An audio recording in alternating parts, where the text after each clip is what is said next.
Welcome back to another episode of the All Things New podcast. Today we have Billie Carole McMillan with us, and she's going to tell us about a new beginning. So, Billie Carole, thank you so much for being with us, and we'd love to hear part of your story. Well, Kristen, a year ago this time, my husband of 65 years went to be with the Lord quite unexpectedly, even though looking back, it wasn't. I think sometimes we shield ourselves from the obvious. But a year later, I have come to try to put together some kind of a life. This is not the life that I enjoyed. This is a whole new life because it's a life lived by myself. And there are good things about it, and there are not such good things about it. I miss Joe like I miss my right arm because he and I were partners, partners in everything, partners in business, partners in life, partners in church, partners raising kids. Everything we did together. Yeah. Which wasn't really very healthy, I might say, to young people that are watching this. You need to have a separate life. But anyway, so January the 11th of 2024, I found myself by myself. I would have thought I would have cratered. But God is so absolutely incredible that I did not. And my family, my children are very well trained to help me by Joe. And my community, this church, the friends in this church, the Bible studies in this church that I enjoy, all those things came together under a big heading that I call grace. Grace from God. That he would love me, and I would like to get through this without weeping, which might be impossible. I can start telling jokes. Yeah, right. But his grace, really, his grace everywhere I looked last year and this year. But to get on to the future, about 2 weeks ago, one morning, I was doing my morning devotion and praying. And all of a sudden, it was like God said to me, okay, BC, you have this, that's what my family calls me. You have this new life. You have all this time. You don't have to cook anymore as much. You don't have to go to the grocery store as much. You have all this time. What are you going to do with this time? And I said, well, look, I'm doing Bible studies and I have a covenant group. And he said, no, there's more. And then he proceeded to show me in some of my devotional books that what he was talking about was be on his agenda. In other words, get up every morning and say, Holy Father, what do you want me to do today? What do you have for me today? Well, that was on a Tuesday. That happens to be a day that Charlie and I are in a group together. And immediately after class that day, a lovely young woman came up and asked me to talk to her about a subject that I could help her with. And on the way home that day, I just grinned and said to God, you have a sense of humor? Because that was so unexpected, but so beautiful. And it blessed not her, but it blessed me as well. So I said, okay, you got my attention. What do we do next? And so Thursday of that same week, I was approached to do this podcast. And at first I said to Jenny Glass, I can't do that. That's just not me. She said, oh, yeah, you can do this. Jenny can be very persuasive. Just think about it. So then I ran into Clay Brown in the hall, and I told Clay about it. I adore him. And he looked straight in my face, and he said, do it. Just like that. And I said, okay. So then I checked it out with my family, and they got very excited. So I said, okay, I give up, Lord. I will do it. But those are just a few things. There have been tons of things that have happened in the last 2 or 3 weeks. First of all, I tried to get out of this with God, and he just kept coming back, showing me, no, this is something you need to do. So what is my story? Why is it God wants me to do this? Not to put my face in front of a camera, but to tell this congregation and whoever's watching that there is life after loss. That out of the greatest and most unbelievable sorrow, joy can come if we are just willing to allow it to do so. And it's not easy. But God says, you're not in this by yourself. You're doing this with me. And I got this, BC. Well, thank you so much for sharing that with us. And you said that there is joy after loss. I can imagine that someone who's going through loss might think there's no joy here. How does one discover joy after loss? What was that journey like for you to find joy? A lot of tears, lots and lots and lots of crying, which I'm told is healthy. Yes. And I was even told by someone I really admire that when we weep over sorrow, it's like weeping our tears become love flowing out. And that we have to sit in it sometimes. We have to sit in it. We can't deny it. We have to go with it. And so I did that. I cried a lot. I still cry a lot. But God is always faithful. All I have to do is say, help me, Lord, and he does. I mean, within minutes, he helps me. Tell us about that. Tell us about it's just precious. He did it last night. It's just the greatest example in the world. Yesterday was hard for me. When we do communion at church, that was the thing that Joe and I loved so much, to serve communion to people and look into their faces and pray. Just think about it, think a prayer for them as they're taking communion. And it's just a special time. And so it was a hard day for me. Yeah. And I spent a lot of time crying yesterday. And late yesterday afternoon, I even got angry with myself because I was so weepy. And all of a sudden I said, I'm sorry, Lord. Okay, help me. Within I don't even know how long it was, I found myself doing a chore in the kitchen, and then another chore, and then I made a phone call. Your energy was coming back. Yes, I made a phone call with one of the widows that I keep up with, and she needed it. And then I found out later last night that, and then I had another phone call with another friend who was trying to make a decision about something. And so she and I talked for quite a while. And then I found out from my grandson here in Houston that their second baby is going to be a little girl. Well, that really just topped me off. Wow. And at that point I said, Lord, you are just messing with me. This is just beautiful. The provision. Just the most simple little things can bring you joy. And the whole night changed completely. Yeah. Completely. And that happens a lot with me. But I think the biggest thing I learned about sorrow is it's okay to be sad, to be angry, to be frustrated, to want to make excuses. When people say, how are you? Say, oh, I'm fine. No, I'm not fine. Say you're not fine, because then you might receive something that you need to receive from them. I needed like to a hear prayer or a hug. Hugs are great, because what people don't realize is when you lose your spouse, you lose your hugs. that. Hugs are very important in life.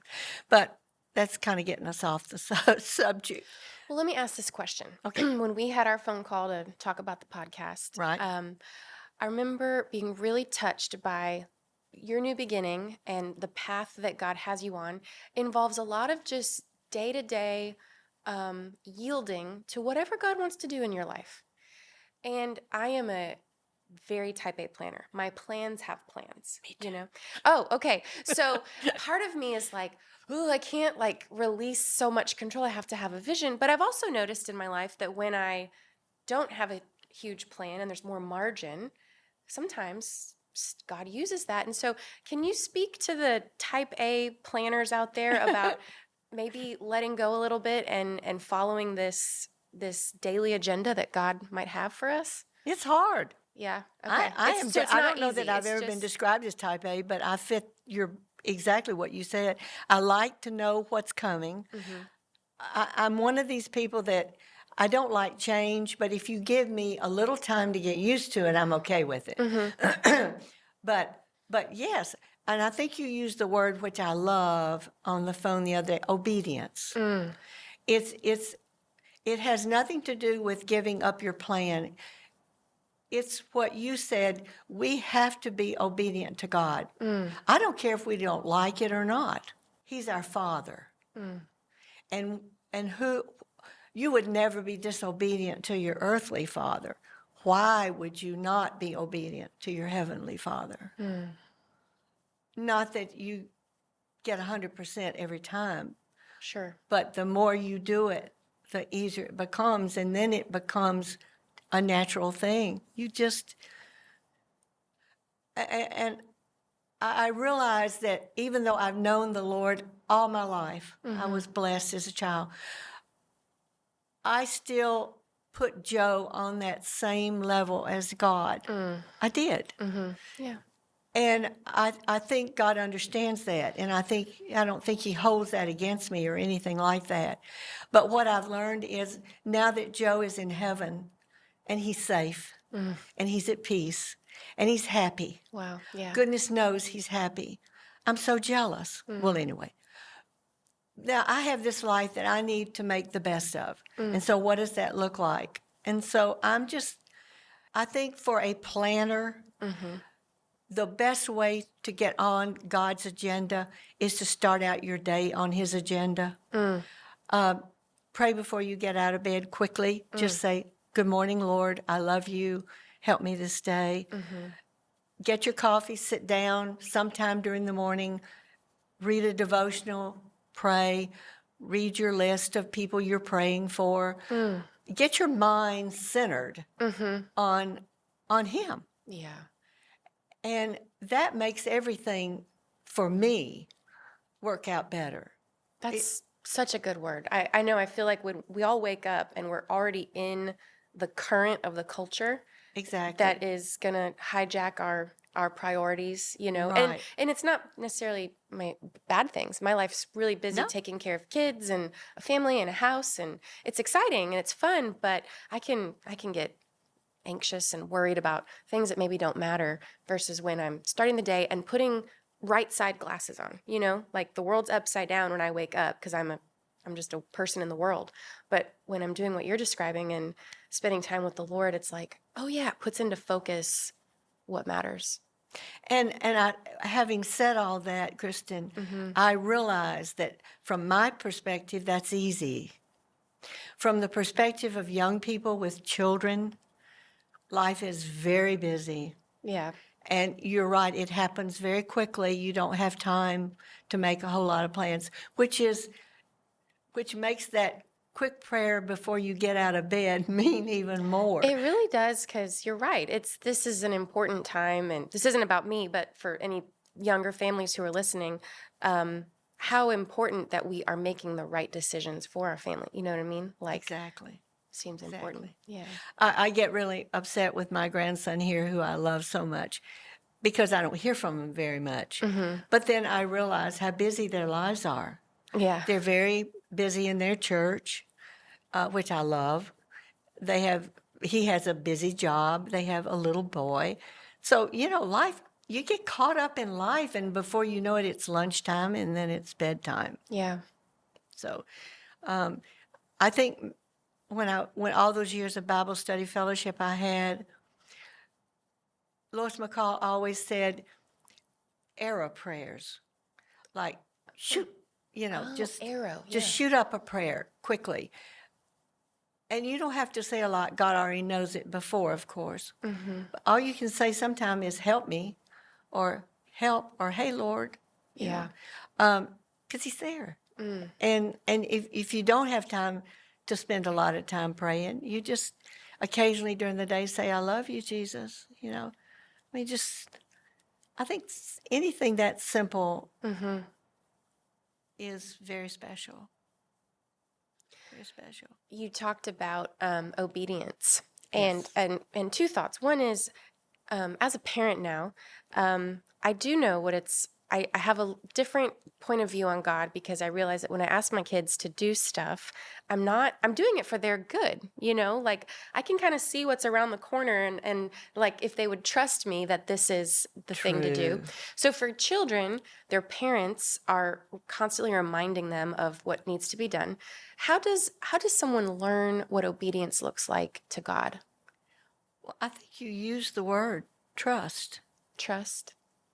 Children, go back to children maybe. Children trust their parents. They put their life in your hands. And if you think about that word, trust is the basis for how we live our lives. We trust that this chair is going to support us. And people have used that as an example for faith, and it's Yeah. the same thing, faith and trust. We have faith that we can trust God. Is that what, am I getting totally away from your question? No, that's I'm sorry. good. I'm curious, is it been through Bible study or how have you learned of all the things you could do to be obedient to God? Is it through Bible study or prayer or all of it? Well, to put a funny note onto all of this, when I first joined Bible Study Fellowship many in the 70s, I was a children's leader. And so we were kind of a little different from the leaders meeting of all the leaders, but so I was constantly learning what the rules were by breaking them. Okay. And so I I would thought, have liked to known you in the 70s. oh yeah, I was a disaster. Anyway, that was a real lesson for me to learn, that ask questions. I grew up where you don't question the Bible. Well, heck alive, how are you going to learn what God is saying and those layers that the Bible is in if you don't ask questions? Yeah. And so that was something I had to learn. That's trust. That's good. Yeah. So, but I don't know. I think just living life and seeing, like all our moves, I really felt like Joe and I agreed that when we were transferred from one place to the other, yeah, it was our company that chose that, but it wasn't. God had a hand in that. And everywhere we went, we tried to be the light of Christ. So that taught us trust. Yeah. It's hard to start all over. How many times did y'all move? Not really that many, but about 6. Oh, yeah. To pick up and start a new community and join a new church. And Yeah. Yeah. Right. And so, and when the children were young, it was harder when they were involved. Yeah. After they were gone, of course, it was much easier for us. But that's all part of trust. I think just living daily and giving things up to God and watching Him work. Because I love that expression. That is really trust. Yes, eyes. I loved what I've heard some pastors say, to have the eyes to see and the ears to hear. Be aware. Don't just wait and say, okay, God, lay it on me. Look for it. Have a mind that you do it so much that you just automatically trust God. You just automatically do it. It just becomes part of your DNA. I don't know. That works for me. I just feel like I've lived 86 years now. Wow. And I look back, I had a very poor upbringing. My family was rich on love and poor on everything else. But we always saw Christ working for Daddy to have a job, for us to have a place to live. Y'all had real needs that needed to be met. We did. Yeah. And Mother would always say, Daddy looks, God provides. And that's that instills trust in a child. I mean, I knew that I knew I didn't have to worry about things because my parents knew where their trust came from. I didn't recognize it at the time, but That's as I grew beautiful. older, Yeah. I remember when God told me specifically that Joe was the one I was to marry. I was sitting in a car and I was thinking about, Lord, I love him so much, but is this right? And I just got this feeling wash over me and this little voice that said, mm-hmm. Now, not that 65 years were easy, but still, it was the right thing to do. But I'm just saying those kinds of life experiences teach you. And I apply them to an older person. You could have someone sit in this chair that was your age, and it would be wonderful to hear how they find trust in a busy life Yeah. that just goes so fast sometimes that you feel like you're hanging on to the merry-go-round. We're looking at you. We're looking at the 86-year-olds who have survived. Well, I'm kind of hanging and on to the tell us- merry-go-round too, in a way. I really am, because I think sometimes it's really funny. We were at Memorial City one night, and they had the merry-go-round, at Memorial City. And I said, "Oh, Joe, honey, ride the merry-go-round with me." He said, "I'm not going to do that," because there was I not. can hear that. There was coming out not of a his mouth. soul Yeah. around, and I said, "Please," and he said, "No, I did by myself." He missed out. And so I look back on that instance and I think, well, hey, guess what? It was a preparation for what I was going to have to experience. So I'm on the merry-go-round by myself now. And it's okay. Well, let's go back to that. Yeah. So, this new beginning was the title we chose for this Right. episode, Right. because as of just a few weeks ago, that was kind of the word or the impression God gave you. It's time for a new beginning. And so far, we know that looks like waking up and making yourself available to God's agenda. And that led us to this, which is really exciting for me. What do you hope for else in this new beginning? Oh, so much. Yeah. I love this congregation with all my heart. And they have stood by me for a year in the most beautiful ways. And I know we're not here to toot our own horn, but they have. But I want more for them. I want this congregation, and I want the older people in this congregation to know that just because you're old in age doesn't mean you're ready to pack it up. Actually, I think God has a plan for that, and I think God pours into us all our lives stories and wisdom and all the things that He wants us to use to support the people He loves. Not to support us, but to support Him and to show His love to all these people in these walls up here that work so hard every week for all of us so that we can come to church on Sunday, and even when we have to stay home, we can watch. And it's just really, it's just a great place to be. And so my hope for us is that we will continue to reach out, not just to each other, but to the community. Like, I have a lot of friends not involved in this church, and I see that as just all part of the same ministry. Sure. It's all for the flourishing of God's people and the glory of God. Right. Yeah. And we have to go back to what Off said. We are new in Christ. We're not new in ourselves, but we are made new because of Christ. And I think that's what makes this series so powerful, is everything that we're going to talk about, new seasons, new attitudes, new beginnings. We're only there because that's the mind of Christ. That's what He wants for us. I do find that when I'm too focused on my own plan or my own agenda, that's where more anxiety creeps into my life, more need to engineer my circumstances. And when we're talking about what you're saying, where we're putting Christ first and having the mind of Christ, which doesn't come naturally to sinners, and so we have to constantly refresh ourselves in the Word. It is a much more fruitful and peaceful way to Oh, live. yeah. I feel like the most blessed person in the world. I do. I truly, I believe that with all my heart. Even in this season of Oh, grief. Yeah. Oh, yeah. Wow. I mean, if my children get to experience 65 years of marriage, the kind of love that Joe and I had and the life that we got to enjoy, I would just be thrilled. But they may not.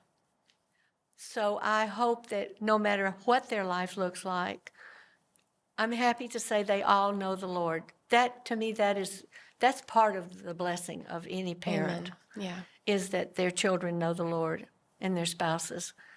That's huge. And so I think we're working real hard up here at MDPC to make sure that gets out. So last January, the shock, the grief, and I think those of us who've been through a grief journey, we've had that immediate rush of affection and support, meals, visitors. There's all the arrangements to be planned, and then eventually some of that drifts off. The dust starts to settle. Things there's not as much affection and nearness. Tell us what that was like for you when things kind of slowed down and you were asking the Lord, what's next?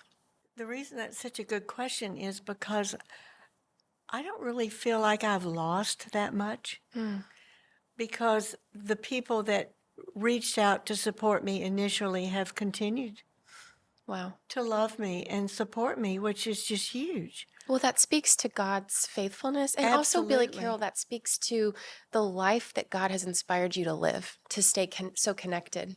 I so hope so. They are just, and most of the people I'm talking about are here at the church. But there are people in areas where I hang out that are constantly still asking me if I'm okay, checking on me. So I don't feel like I really lost all that much. I do remember, first of all, I have to say my daughter in Charlotte, North Carolina, is a minister. And she does not practice because she's not well. But she has been amazing because she has kept me grounded. And of course, she's going through the same thing, so she understands because she and her daddy were very close. But that helped. And then I went to a grief counselor. But as far as the people who initially supported me, I would say 3/4 of those people still check on me. Wow. Yeah. That's awesome. And I think that speaks not just to me, I think that speaks to what goes on up here at this church. You know, when I first joined the church, I was 25, and my job, part of my job was to help with the senior adult ministry. And I think I mentioned this to you. Yeah, so I was helping the venturers and the prime timers, and there was a group called Sage. And I remember being so inspired. I was 25, 26, and there were folks in their 60s, 70s, 80s up here every week volunteering in children's ministry. I remember Brad and Judy Smith were just the most wonderful people. And you're saying that you've said this many times now, but we don't quit serving the community. We don't quit being part of the church community. And that community benefits so much from the service of every generation, but also in your time of grief, that community has come back and loved on you and supported you and surrounded you. Right. Yeah. And it's all generations. All generations. Yeah. It's been my generation all the way down. I do love that about this church. Yeah. I mean, we've said we're not going to toot MDPC's horn. No. But it has been never been part of such a multi-generational church before. Well, that's true, Kristen, but I think if there are people, and we can edit this out if we want to, I think there are people that watch these podcasts, if I heard of a church and I was searching for a church and I was watching this podcast and I heard that, would that not kind of tweak my interest? Yeah. And maybe I would say, maybe I'll go try them. Or maybe that's what I'm looking for and I just didn't know where to find it. Yeah. I just think God is in the advertising business. Tell me about that. Well, when we were living in London, our pastor was just hilarious. I loved him. He said one Sunday from the pulpit that he said, when someone asks you who you work for, just say, I work for God Incorporated. I love it. And I do. I have always loved that. So I've told everybody, yeah, haven't worked since Joe and I got married, but I work for God Incorporated. And to me, that is the most important job I could ever have. Well, and it takes the pressure off at a cocktail party when everybody's flexing about what they do. True. Well, I work for God. That's You know, right. Can't trump that. Oh, and that's another thing.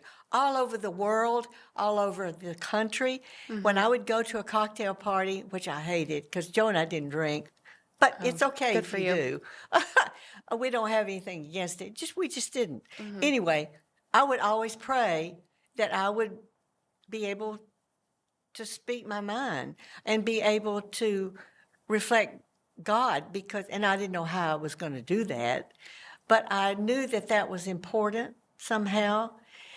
And I kid you not, I would invariably have somebody come up and say, you're a Christian, aren't you? And then you're into a conversation that you love and adore, and not just be bored to death about how old your children are and what school they're in and all that.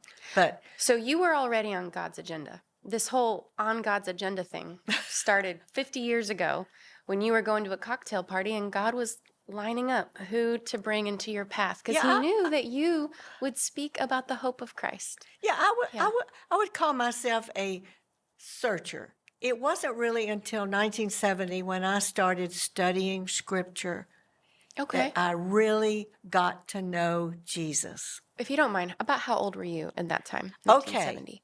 I was born in 38, so 38 okay. from 70. 32? Yes, that's about right. Okay. So you started your pursuit of God more intentionally And at I had 32. many years of study all over the world. I would find a Bible study everywhere we moved because that was what I call God's sorority. And it was a way of connecting with people that I felt comfortable with.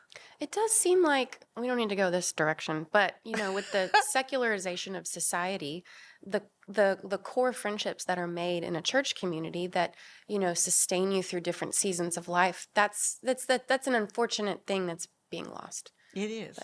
Well, I have one more question for you. You mentioned having a phone call with a friend who's also a widow. For those who are maybe just find themselves facing this possibility, maybe it hasn't happened yet, maybe it's coming, maybe it just happened. What sort of words of wisdom would you have for a friend, or words of encouragement or connection for somebody who's facing this journey in their life as well? I think there was one I thought of first, but I think the biggie is to say, I know how you feel. Because what you realize when you become a widow is you never did know that. You never knew that. You only have to experience it. You can't make that comment if you're not in it. But the main thing, I think, is to listen. Because most of the time, all we widows need to do is just vent. It might be just share how much you've cried all day, or in my instance last night, it was a panic situation about the water, and we were able to walk through it together. I didn't do anything miraculous. I just listened and encouraged. I think that's a big word, encouragement. We all need so much encouragement. We do. And to me, I think that's the most fun part of being a Christian, is being an encourager. Hey, I like that. Yeah. And so I would say that to just listen, let them talk, and from my own experience, let them cry, and then say, hey, it's all good. It's all good. All those things are all good. Whatever you're feeling, whatever you're experiencing, it's okay. It's like those emotions. I remember a therapist friend or somebody explained this to me years ago, and it kind of made sense that by stuffing them down, they're not going away. You got to just buckle up and let them have their way with you for a while to kind of, I don't know, just see what's on the other side. And the stages.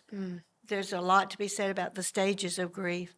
But I will tell you, I think in my instance, not everybody's, but in my instance, I think the first whole year was called brain fog. Seriously. Yeah. I truly believe that, because it was like I woke up in January this year and thought, holy smoke, What just happened? what just happened to me? Joe, you're on a trip. You're going to be coming back. Did this really happen? Yes, this really happened. Get it in your brain, BC. This really happened. So what do you do now? So I sat in my pity party. Oh, and by the way, widows have a lot of pity parties, and that's okay. I think it's okay. That's perfectly okay. Pity parties are fine, as long as you ask God to help you out of them. Because sometimes we can't help ourselves out of them. I don't think you ever can. At least in my instance, I don't think I would ever have gotten. In fact, there were times when I would say to my daughter, she'd say, Mother, just let it happen. And I'd say, but I'm scared. And she'd say, why are you scared? I'm afraid I'll get in a hole and not be able to get out. Yeah. And she said, Mother, you know who can get you out. What a gift. And she was right. So yes, you're absolutely correct. God is the one that rescues us. God is the one that rescues us. God is the one who is orchestrating this new beginning. And thank you, Billie Carole, so much for coming on and just sharing with us. It's been such an encouragement to me, and I do hope that people tune in and listen and share, especially if there's someone in your life who's approaching this type of situation of losing a beloved spouse. So thank you so much for being with us, and keep tuning in for more episodes of the All Things New podcast.